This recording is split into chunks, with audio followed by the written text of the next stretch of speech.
எதனாலம்மா திருமண தடைக்கும், அதுவும் எஸ்பெஷலி சர்ப்பதோஷத்தால உங்களுக்கு தடை இருக்கு அப்படின்னா எதனால அந்த கோவிலுக்கு போக சொல்றாங்க? அங்க என்ன தெய்வம் இருக்குது, அந்த தெய்வத்துக்கு அங்கதான் அந்த பூஜை புலஸ்கரமே நடந்துச்சு. அதுக்கேற்ற வழிமுறைகள் அங்கதான் தேடினாங்க.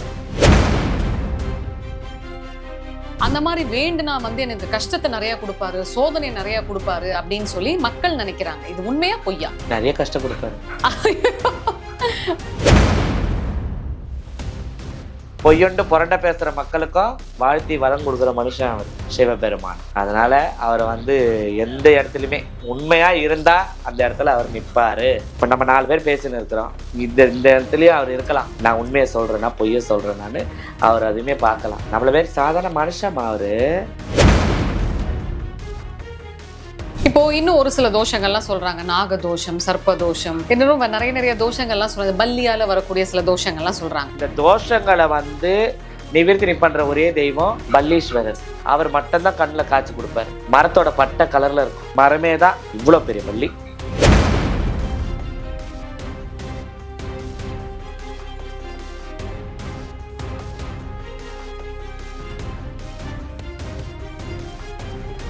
வணக்கம் மக்களே, நம்ம கூட நம்மளோட கிங்கினியமா இருக்காங்க. நிறைய பதிவுகள் நம்மளோட யூ தமிழ் நேயர்களுக்காக நிறைய கொடுத்திருக்காங்க. சோ அந்த வகையில இன்னைக்கு என்ன பதிவு கொடுக்க போறாங்கன்னு பார்க்கலாம். வணக்கம்மா. வணக்கம். எப்படி இருக்கீங்கம்மா? நல்லா இருக்கேன். ரொம்ப நாள் ஆச்சு உங்களை பார்த்து. ரொம்ப சந்தோஷம் உங்களை பார்த்ததுல.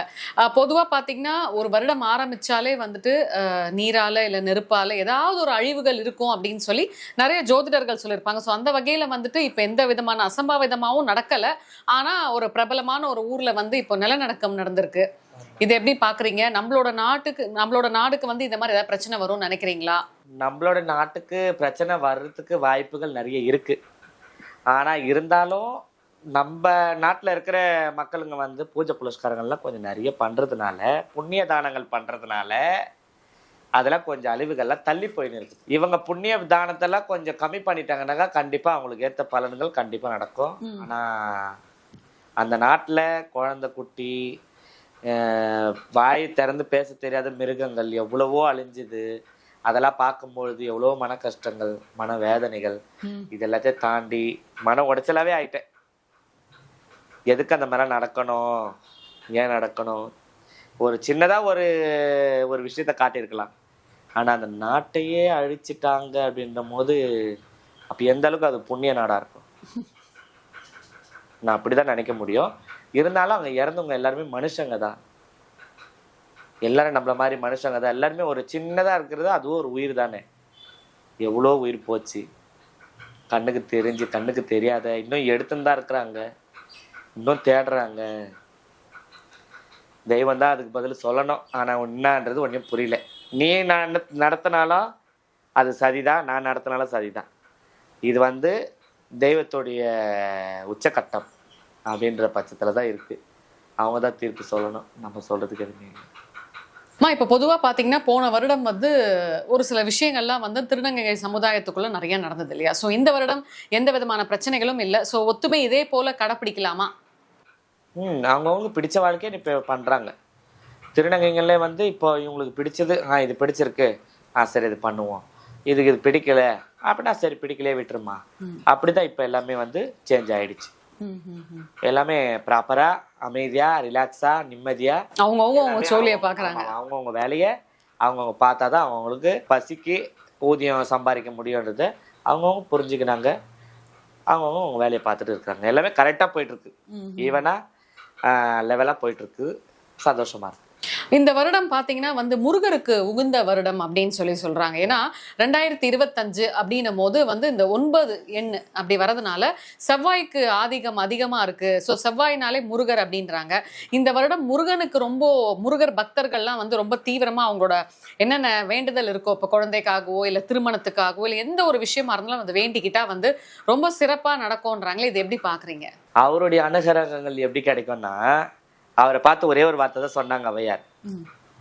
ஔவையார் என்ற அந்த அம்மையார் சொன்னாங்க, அப்பா உன்னை நான் மண்ணால சிலை செய்து வச்சா நீ மண்ணோட கரைஞ்சிருவேன்னு சொல்லிட்டு தான் நான் உன்னை கல்லால சிலை செஞ்சு நான் உன்னை வணங்கினேன்.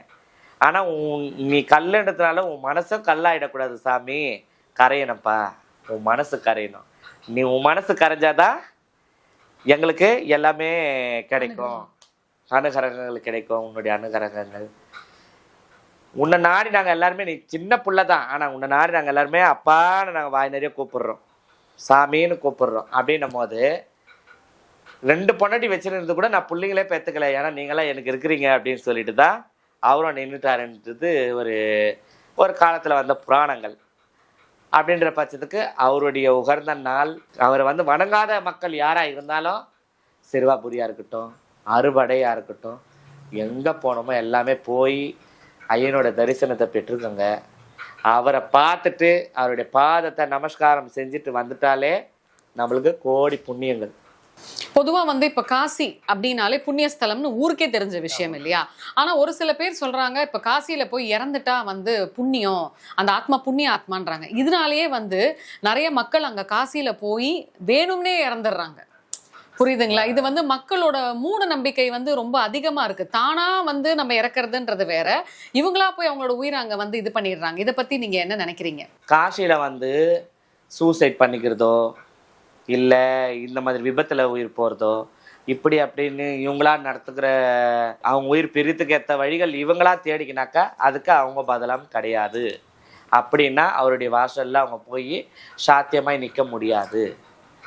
60ஆம் கல்யாணம் பண்ணிட்டு அவங்க புண்ணிய ஸ்தலத்தை தேடி போயிருக்கிறாங்க. அப்போ போய் அவருடைய தீர்த்தத்துலேயும் அவங்க ஜலத்தை மூழ்கியிருக்காங்க.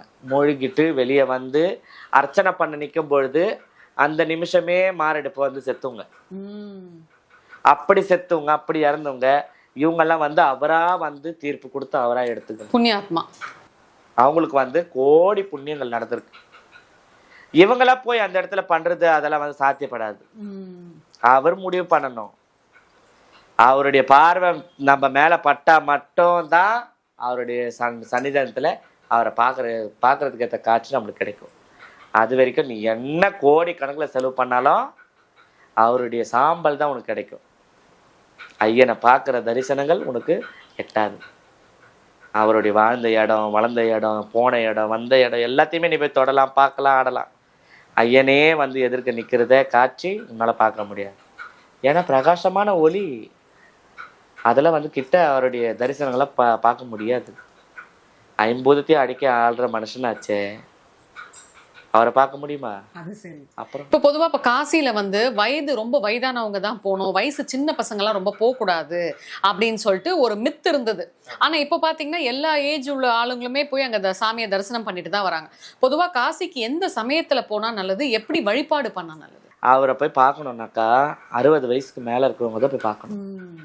அப்பதான் அது நம்மளுக்கு புண்ணியங்கள். நம்ம மக்கள் அந்த கொத்து கொடி அப்படின்னு சொல்றாங்கல்ல, புள்ள பேர புள்ள, அது கொள்ளு பேத்தி கொள்ளு பேரன், அப்படி எப்படி வரும் தலைமுறையா 7வது தலைமுறை வரைக்கும் அவங்களுக்கு வந்து அவருடைய அனுகிரகங்கள் அவங்களுக்கு ஆசீர்வாதம் கிடைக்கும்.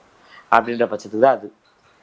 இவங்க இந்த சின்ன சின்ன பசங்க போகிறது கொள்றது இதை பார்க்கறது, அங்கே வந்து பொம்பளை பசங்களாக இருந்தாக்கா இந்த தலை குத்திக்கிறது இதெல்லாம் நடக்கிறது, இதெல்லாம் ஒன்றும் ஆகாத விஷயங்கள் எல்லாம் அனைத்துமே பண்ணுறதெல்லாம் ரொம்ப தவறான விஷயங்கள்.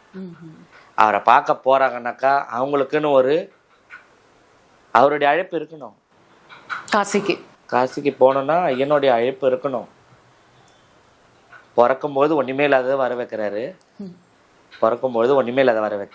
இறக்கும்பொழுது எதுவுமே இல்லாததான் கூட்டின்னு போறாரு. எதுவுமே இல்லாம கூட்டின்னு போனாலும் லாஸ்டா நம்மளை திருப்பி நம்ம வீட்டுக்கு தான் அனுப்புறாரு.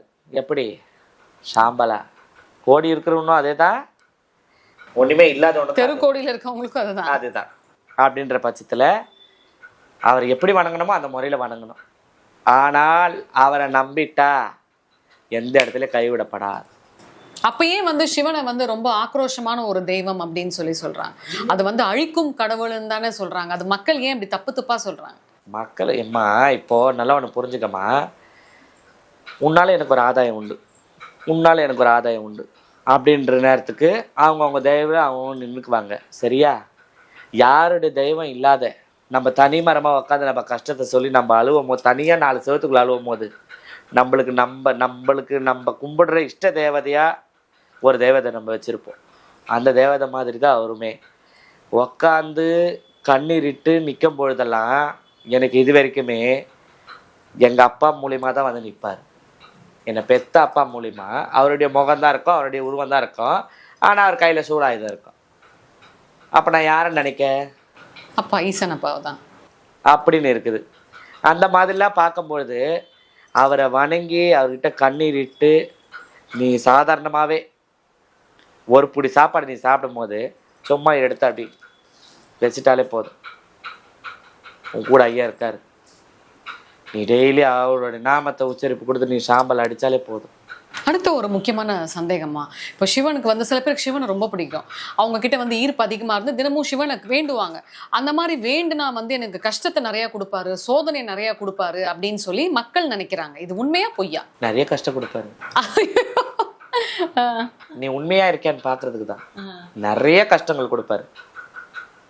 ஆனா அவரு ஒரு பாதையில அவர் போயின்னு இருப்பாரு. அவர் போகும்பொழுது என்னை பார்க்க மாட்டாரா, அப்பா என்னை திரும்பி பார்க்க மாட்டாரா, நம்ம எவ்வளோ வாட்டி நம்ம வந்து வேதனையை அனுபவிச்சிருக்கோம். என்னடா இன்றைக்கும் இந்த வருஷமும் நமக்கு அந்த தரிசனம் கிடைக்கலையே அப்படி சொல்ல திரும்பிலாம் வந்திருக்கோம். ஆனால் ஒரு செகண்ட், ஒரு நிமிஷம் அப்படி சும்மா அப்படி மழை சாரல் மாதிரி அப்படி சும்மா இப்படி திரும்பி இப்படி பார்த்துட்டாருனாக்கா நம்மளை விட கோடீஸ்வரன் எவனும் இல்லை. அப்போ ஐயனோட பார்வை எப்போ படும்? என்ன பண்ணா படும்? உண்மையாக இருந்தால் படும். அவனுடைய ஸ்லோகத்தை கரெக்டான முறையில் சொல்லணும். புழு பூச்சிக்கு துரோகம் பண்ணக்கூடாது. யாரையும் பொய் பேசி பொய்யொண்டு புரண்ட பேசுகிற மக்களுக்கும் வாழ்த்தி வளம் கொடுக்குற மனுஷன் அவர் சிவபெருமான். அதனால் அவரை வந்து எந்த இடத்துலையுமே உண்மையாக இருந்தால் அந்த இடத்துல அவர் நிற்பார். இப்போ நம்ம 4 பேர் பேசின்னு இருக்கிறோம், இந்த இடத்துலையும் அவர் இருக்கலாம். நான் உண்மையை சொல்கிறேன்னா பொய்யை சொல்கிறேன்னான்னு அவர் அதுவுமே பார்க்கலாம். நம்மள பேர் சாதாரண மனுஷமா அவர். வாழை வைக்கிறது அவர் கழுதாக்குது, அழிக்கிறது அவர் கழுதாக்குது. இன்னொரு விஷயமா, பொதுவா ஒருத்தருக்கு ஒரு நாள் வந்து உகந்த நாள். உதாரணத்துக்கு சொன்னோம்னா இந்த கடவுளுக்கு வந்து செவ்வாய் உகந்த நாள், வெள்ளி உகந்த நாள் அப்படின்வாங்க. இப்ப சிவனை வந்து ரொம்ப பயபக்தியோட வழிபாடு பண்றவங்களுக்கு வந்து அவர் எந்த கோவிலுக்கு போகணும், அவருக்கு ஏதாவது விளக்கேத்துறதுக்கு ஏதாவது விதிமுறைகள் இருக்கா? எல்லா நாளும் அவருடைய நாள். எல்லா நாளுமே காலையில கண்ணை மூடுற ராத்திரியா இருக்கட்டும், ராத்திரி கண்ணை மூடும் பொழுதும் சரி, என்னானுடைய சிவனே போற்றி, என்னானுடைய இறைவா போற்றி அப்படின்னு சொல்லிட்டு அவரோட நாமத்தை உச்சரிப்பு கொடுத்துட்டு படுத்துட்டா காலையில விழிக்க வைக்கிறதும் விழிக்க வைக்காத போறதும் அவனுடைய கையில தான் இருக்கு. அப்படின்னும் போது காலையில நம்ம நைட்டு படுக்கிறோம், காலையில எழுந்துக்கும் போதும் அவருடைய நாமந்தான். காலையில எழுந்துக்கும் போதும் சூரிய பகவானை கையெடுத்து கும்பிடும் பொழுது அவருடைய நாமத்தை தான் உச்சரிப்பு கொடுக்குறோம். அதனால அவருக்கு இந்த நாள் தான், இந்த கிழமை தான், இந்த டேட்டு தான், இந்த நிமிஷம் தான், இந்த நொடிதான்றதெல்லாம் கிடையாது. எந்த நேரம் நீ கூப்பிடுறியோ அந்த நேரம் அந்த நிமிஷம் உன் பக்கத்துல நிற்பாரு. ஸோ இப்படிதான் அப்படிதான்லாம் கிடையாது. அவருக்கு பூஜை புலஸ்காரங்கள்னே இந்த மாதிரி தான் வழிமுறையா செய்யணும். இப்படிதான் இதுக்கேற்ற டேட்டு, இதுக்கேற்ற நாள் இதுதான், இது கிழமை இதுதான். உன் மனசுல எப்ப படுதோ, உனக்கு எப்ப நல்லது நடக்குது கெட்டது நடக்குது, எந்த சூழ்நிலையிலுமே எப்பான்னு ஒரு குரலுக்கு தட்ட அப்பான்னு குரலுக்கு குத்தாலே போதும், உன் முன்னாடி வந்து நிற்பார். யாரோ மாதிரி ஒன்னில் பார்த்து போமா, தைரியமா போனாங்க தட்டி குதிட்டு போவார். அந்த மாதிரி ஒரு மனுஷன். இப்போ காலாஸ்திரி போறாங்க. யார் போறா அப்படின்னு பார்த்தீங்கன்னா இந்த தடைகள் இருக்கவங்க வந்து காலாஸ்திரி போவாங்க. போயிட்டு வந்து ஒரு சில ஸ்பெஷலான நாளில் அவங்க சொல்ற ஜோதிடர்கள் சொல்ற நாளில் போய் காலையில வந்து சில பூஜைகள்ல கலந்துக்கிறாங்க. எதனால திருமண தடைக்கும், அதுவும் எஸ்பெஷலி சர்ப்பதோஷத்தால உங்களுக்கு தடை இருக்கு அப்படின்னா எதனால அந்த கோவிலுக்கு போக சொல்றாங்க? அங்க என்ன தெய்வம் இருக்குது, அந்த தெய்வத்துக்கு அங்கதான் அந்த பூஜை புலஸ்காரமே நடந்துச்சு. அதுக்கேற்ற வழிமுறைகள் அங்கதான் தேடினாங்க. தேடி லாஸ்டா அங்க உட்கார வச்சது அந்த இடம் தான். அந்த ஓலைச்சூடிலேயே பஞ்சாங்கத்துல எழுதின எழுத்தும் அந்த இடத்துல தான். மாநில ஜென்மமா பிறக்கிற அத்தனை பேருக்குமே நல்லது பேருகாலம் நடக்காத ஆன பெண்ணும், நல்லது நடந்து தடைப்பட்டு நிற்கிற ஆண் பெண்ணா இருந்தாலும் மாநில ஜென்மம்னாலும் எல்லாமே ஒண்ணுதான். மிருகங்கள், நம்மள மாதிரி மனுஷங்கள் எல்லாமே, உயிர் உள்ள எந்த ஒரு ஜீவனா இருந்தாலும் அந்த இடத்துல போய் காலை வச்சு எனக்கு இது நடக்கலை, எனக்கு இது சாத்தியப்படலை, எனக்கு இது எந்த காரியம் தொட்டாலும் முன்ன வைக்கிற கால் பின்னாடி தான் போகுது அப்படின்னு எது நினச்சி அங்கே போய் உக்காந்தாலும் அங்கே நிவர்த்தனி ஆகாத விஷயங்கள் எதுவுமே இல்லை. ஏன்னா இவங்களுடைய சாஷ்டாங்கப்படி எல்லா முனிவர்கள் தேவர்கள் இவங்க அனைத்து பேருமே உட்காந்து இந்த இடத்துல தான் ஓலைச்சூடிலையும் எல்லா விஷயமும் எழுதுனது கொண்டது, அந்த பஞ்சாங்கெல்லாம் படித்தது, எல்லா விஷயமும் பண்ணி அந்த இடத்துல வந்து சாபிதம் பண்ணியிருக்கிறாங்க. அதனால அங்க போய் நீ பூஜை புரஸ்காரம் செய்ய தேவையில்லை. நீ போய் ஒரு ராத்திரி அங்க தங்கி இருந்துட்டு காலையில எழுந்து குளிச்சுட்டு போய் ஐயனை பார்த்துட்டு வந்தாலே போதும், உனக்கு ஆட்டோமேட்டிக்கா எல்லாமே நடக்கும். இப்போ எத்தனையோ மதத்தை சார்ந்தவங்க எத்தனையோ பேர் வந்து இந்த பதிவை பார்க்கலாம் இல்லையா? இப்போ யாரெல்லாம் காலாஸ்திரிக்கு போகணும்? இப்போ ஒரு தனி நபர் ஆணோ பெண்ணோ அவங்களுக்கு எந்த விதமான தோஷமும் இல்லை, ஆனா அவங்க கல்யாணம் பண்ணிக்க போறாங்க, இல்ல ஏதோ ஒரு நல்ல விஷயத்துல அவங்க லைஃப் வந்து மாறப்போகுது அப்படின்னா எல்லாரும் போலாமா காலாஸ்திரிக்கு? யார் வேணாலும் போகலாம், எல்லாருமே போகலாம். காசிக்கு மட்டும்தான் இவங்க போகணும்னு ஒரு வழிமுறைகள் இருக்கு. காலாஸ்திரிக்கு வழிமுறைகள் இல்லை, யாருக்கு வேணாலும் போகலாம். எனக்கு நேரம் சரியில்லை, எனக்கு என்னமோ கையில காசு தாங்க மாட்டுது, எனக்கு இந்த மாதிரி வந்து பிரச்சனையா இருக்கு, கடனா இருக்கு, எவ்வளவு சம்பாரிச்சாலும் காசு இல்லை, எங்க காலை வச்சாலும் எனக்கு வந்து அது விருத்திக்கு வர மாட்டுது, எந்த வீடு போனாலும் எனக்கு அது சாத்தியப்பட மாட்டுது, எது செய்தாலும் எனக்கு அது சாப்பாடு செஞ்சு வச்சா கூட சாப்பாடை கூட சாப்பிட முடியல, ஏதோ மனசுல குழப்பங்கள் இருக்கு, சஞ்சலங்கள் இருக்கு அப்படின்ற ஒரு மன வேதனையில் இருக்கிறவங்க அனைத்து பேருமே அந்த இடத்துல போய் ஒரு ராத்திரி தூங்கி எழுந்து காலையில் ஐயனை காலையில் முதல் தரிசனம் பார்த்துட்டு வந்தால் ரொம்ப நல்லது.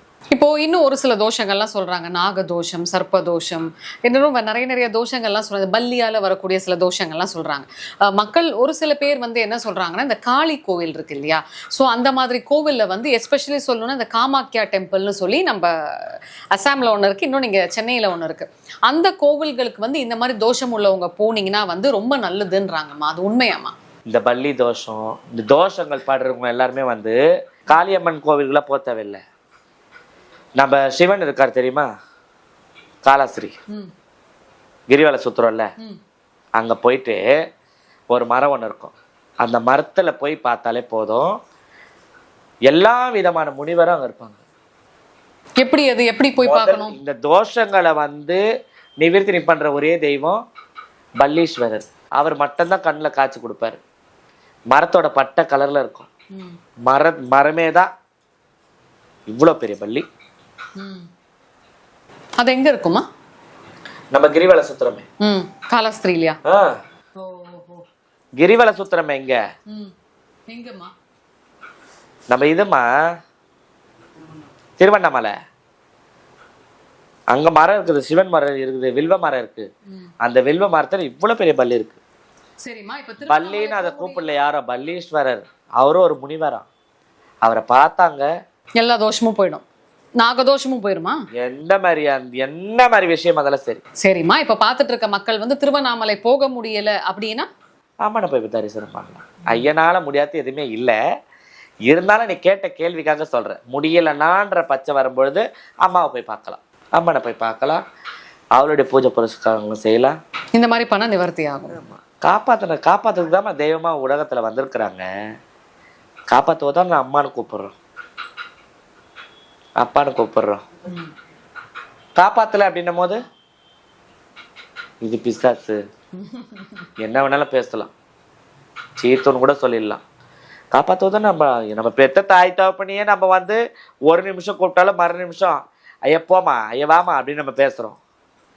இவங்களெல்லாம் பயம் பக்தியோட ஐயோ அம்மா அவங்க அப்பா சிவன் இருக்காரு அப்படிலாம் நம்ம பேசுறோம். காப்பாத்துறாங்கல்ல. எங்க போய் பூஜை புரஸ்காரத்துங்கள்ல நீங்க ஜெயிச்சு நல்லா இருக்கிறீங்களோ அந்த தெய்வத்தை மறந்துடாதீங்க, அந்த தெய்வத்தை கைவிடாதீங்க. இப்போ ஐயனை பத்தி சொன்னீங்க, அடுத்த அம்மா. பொதுவா வந்து காளியை கூட வந்து ரொம்ப உக்கிர தெய்வம் அப்படின்னு சொல்லி நிறைய பேர் வீட்டில் ஒரு படங்கள் வைக்க கூட யோசிக்கிறாங்க. ஆனா காளி வந்து மனசளவுலையும் சரி, அவங்க கிட்ட எப்பேற்பட்ட பிரார்த்தனையை நம்ம வேணுனாலும் அவங்க குழந்தை மாதிரி நமக்கு வந்து கொடுப்பாங்கன்றாங்களே. அதான் உண்மை. சாத்தியமான விஷயம் என்னன்னா, அவங்க ஒரு சின்ன பாப்பா குழந்தை வடிவத்துல இருக்கிறவங்க, பார்க்கறதுக்கு தான் ஆக்ரோஷமா இருப்பாங்க. பாயம் கண்ணும் தலையெல்லாம் கையில வச்சுக்கின்னு கை காலு எல்லாத்தையும் உடமானத்தை மறைச்சிக்கின்னு நாக்க நீட்டிக்கின்னு ஒரு மனுஷனை வாரி சாப்பிட்ற மாதிரி இது எல்லாமே நடக்கிறது உண்மை. ஆனா பொல்லாங்க நினைச்சு பொய்யொண்டு புரண்ட பேசுறவங்களத்தான் அவங்க வாரி வாயில போடுறாங்க. நல்லவங்கள கிடையாது, தீங்கு நினைக்கிறவங்கள தான். அவளை சொல்லுவாங்க, தீங்கா அவளை நினைச்சா அவ தீயா ஏந்துருவா, இல்ல அவ உன்ன மாதிரி என்ன மாதிரி ஒரு பொண்ணு அப்படின்னு நினைச்சாக்கா கண்டிப்பா உனக்கு தொடர்ந்து நிற்பா. அவ ஒரு குழந்தை வடிவம்தான் அவளுடைய மனசு. நீ கூப்பிட்டாலும் ஓடியாந்து நிற்பா, நீ கூப்பிட்டாலும் ஓடியாந்து நிற்பா, நான் கூப்பிட்டாலும் ஓடியாந்து நிற்பா. அவ ஒரு குழந்தை மாதிரி. எல்லாருமே எல்லா இடத்துக்கும் போவாங்க, எல்லா தெய்வத்தையும் பார்த்து அம்மான்னு கூப்பிடுவாங்க. ஆனா நான் போற இடத்துல எல்லா இடத்துலயும் மகளேன்னு தான் கூப்பிடுவேன். ஆமா. என்னதான் அவ அம்மானு கூப்பிடணும், நான் அவளை அம்மானு கூட மாட்டேன். ஏன்னா யாராவது ஒருத்தராவது நான் மகளேன்னு கூட மாட்டாங்கல்ல. அம்மா அம்மானு கேட்டு என் காதே வலிக்குதுன்னு சொல்லிட்டு அவ மனசு கஷ்டப்பட போறான்னு சொல்லிட்டு நான் தான் அவளை ஏத்துக்கினேன், பொண்ணா மடிக்கட்டி ஏத்துக்கினேன். நீ எனக்கு பொண்ணு, நான் உனக்கு அம்மா. அம்மாவை எந்த இடத்துல தலை பண்ணி வச்சிடாதம்மா. அம்மாவுக்கு பசி எடுக்குதுமான்னு நான் சொன்னேன்னா என் பொண்ணு எனக்கு உடனே எனக்கு எல்லாமே செய்வாள். அவள் உருவத்தில் என்னன்னா என் வீட்டில் இருக்கிற திருநங்கை மூலியமா எனக்கு சாப்பாடுவான்.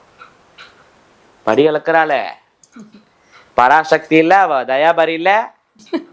கரெக்ட் தான். இன்னொரு ஒரு முக்கியமான கேள்வி, இதை வந்து கண்டிப்பா கிங்கினி அம்மா கிட்ட நீங்க கேட்டே ஆகணும்னு சொல்லி ஒரு சில பேர் என்கிட்ட சொன்னாங்க. கருநாக்கு, அதாவது ஐயோ கருநாக்கு வாயால சாபத்தை வாங்கிடாத, இல்ல கருநாக்கு வாயால எதுவும் தப்பான இதை வாங்கிடாத, அது பழிச்சிரும் அப்படின்வாங்க. அது ஏன் அப்படின்னா கருநாக்கு வந்து அது ஒரு மச்சம் அப்படின்றாங்களேம்மா, எதுமா உண்மை?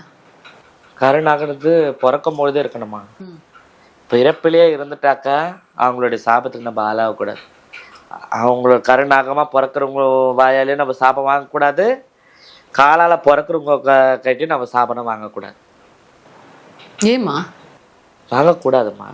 இந்த கருநாக்கு வரது வந்து எல்லாத்துக்கும் வந்துடாது, ஒரு சில பேருக்கு தான் வரும். அது வந்து கருநாக்கு வந்து ஒருத்தர் இருக்குதுன்னா அது பிறப்பிலே இருக்கு அப்படின்றது எப்படி கண்டுபிடிப்பாங்கன்னா, அவங்களுக்கு நாக்கில் மச்சமும் இருக்கும், எதனா லெஃப்ட் ஹேண்ட் சைடோ இல்லை ரைட் ஹேண்ட் சைடில் இருக்கிற கண்ணில் எதனா ஒரு பக்கத்தில் மச்சம் இருக்கும். அது இருந்துச்சுன்னா அவங்க வந்து சாபம் விட்டா பழிக்கும். அது ஏதோ தெய்வத்தோட அந்த நாக்கை ஒப்பிடுறாங்களேம்மா, ஏதோ அந்த நாக்கு கரு இதுன்றாங்களே, அது எல்லாம் என்னதுமா அது? இப்போ எப்படி சொல்லுதுன்னா, அந்த அம்மனுடைய அனுகிரகங்கள்ல 7 விதங்கள் இருக்கு. வெள்ளை நாகம் இருக்குது, கெட்டது இருக்கு, நல்லது இருக்கு, அதுலயே கருப்பு இருக்கு, அந்த மாதிரி ஒரு சில விஷயங்கள். இதுல எவ்வளோடைய விஷங்கள் அதிகம் அப்படின்னு பார்க்கும்போது கருநாகம் மட்டும்தான் விஷம் அதிகம். அந்த வீரியம் சொல்றீங்களா? அவ பார்த்து இங்க இருந்து தான் உன்னை அந்த அந்த எச்சவு மேல படுமே தவிர அவ வந்து உன்னை போட மாட்டா. அவளுடைய சாபம் அது. இது 7 தலைமுறைக்கு நிற்கும் அவளுடைய சாபம்.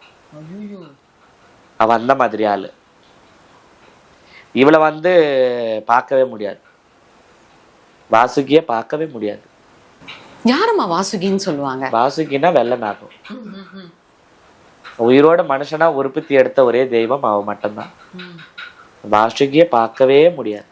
ஒரு பொண்ணை வந்து இந்த நாகினி, இந்த விளையாட்டுக்கு சொல்லுவாங்க எல்லாரும் சீரியல்ல அந்த மாதிரின்னு சொல்லிட்டு, ஆனா ஒரு பெண்ணை வந்து இந்த மாதிரி வாசுகி, இந்த நாகத்துக்கு ஈக்குவலா வந்து ஒரு சில பேர் இருப்பாங்க. அவங்களுக்கு என்ன அம்சமா இருக்கும்? ஏதாவது உடல்ல ஏதாவது மச்சங்கள் இருக்குமா? அவங்களுடைய கிளாக்குன்னு அவங்க முதுகுல இருக்கும். ஐயோ, இந்த பிறந்த பாப்பாக்கு அந்த விஷமே இருக்கும், அவங்க உடம்புலயே இருக்கும். அவங்க முதுகுல பார்த்தா அம்மாவோட உருவம் தெரியும். அந்த இது நளினம் உருவங்கள் அப்படியே தெரியும். அதை யாரும் கல்யாணம் பண்ணிக்க முடியாது, அதை யாரும் எதுவுமே பண்ண முடியாது. அது இருக்கிற வரைக்கும் இருக்கும். அது யாருக்குன்னா சாம்பல் எடுத்து கொடுத்தாக்கா அது பொண்ணா விளங்கும், மண்ணள்ளி கொடுத்தாலும் பொண்ணா விளங்கும். அது யார் வீட்டில் போய் காலை வச்சிருந்தாக்கா பால் பொங்கும், தெய்வமா வழிபடலாம். உயிரோட ஒரு தெய்வம் இருக்குதுன்னா அது அந்த மாதிரி பார்க்கலாம். அது கிடைக்காத வரும். அந்த மாதிரி பெண்களை வந்து ஒரு ஆண் கட்டிக்கிட்டா யோகம், அதாவது நான் டீட்டெயிலா கேட்கணும்னா தொடை பகுதியில வந்து இந்த மாதிரி ஒரு மச்சம் இருந்தா அந்த பெண்ணை வந்து எந்த ஆண் கட்டிக்கிறாங்களோ அவங்களுக்கு யோகம்ன்றாங்களே, எதனால அப்படி சொல்றாங்க? மச்சம் வேற, அம்மாவுடைய உருவங்கள் வேற. அவளுடைய விஷமே அந்த பாப்பா மேல இருக்கும். நான் சொன்ன பேர் வாசுகி, அவ அம்மா வெள்ள நாகத்தோடைய உருவம் தான் அந்த வாசுகி. நான் மனுஷனா இருந்து என்னுடைய மக்களை நான் போய் தரிசனம் பார்க்கணும். என்னுடைய தரிசனத்தை யார் யார் பார்க்குறாங்கன்னு நான் போய் பார்க்கணும். எவ்வளோ பேர் கஷ்டங்கள், இன்பம், துன்பம், வலி, வேதனை இதெல்லாத்தையும் யார் யார் என்கிட்ட குறைபாடாக சொல்கிறாங்களோ அதெல்லாம் நான் போய் நேரில் பார்க்கணும்னு சொல்லிட்டு அம்மா பெண்ணா உருவெடுத்து வந்தா. வாசுகி பெண்ணா உருவெடுத்து வந்தவள் தான் வெள்ளநாகம் வாசுகி. ஸோ கிங்கினி அம்மானாலே நிறைய விஷயங்கள் வந்து மக்களுக்கு ரொம்ப பயனுள்ளதாகவும் மக்கள் மனசுக்குள்ள இருக்கக்கூடிய நிறைய சந்தேகங்களை வந்து நீங்க ரொம்ப அழகா வந்து எக்ஸ்பிளைன் பண்ணுவீங்கம்மா. மீண்டும் நிறைய பதிவுல வந்து நம்ம நிறைய விஷயங்கள் மக்களுக்கு சொல்லுவோம். நன்றிம்மா. நன்றிடா.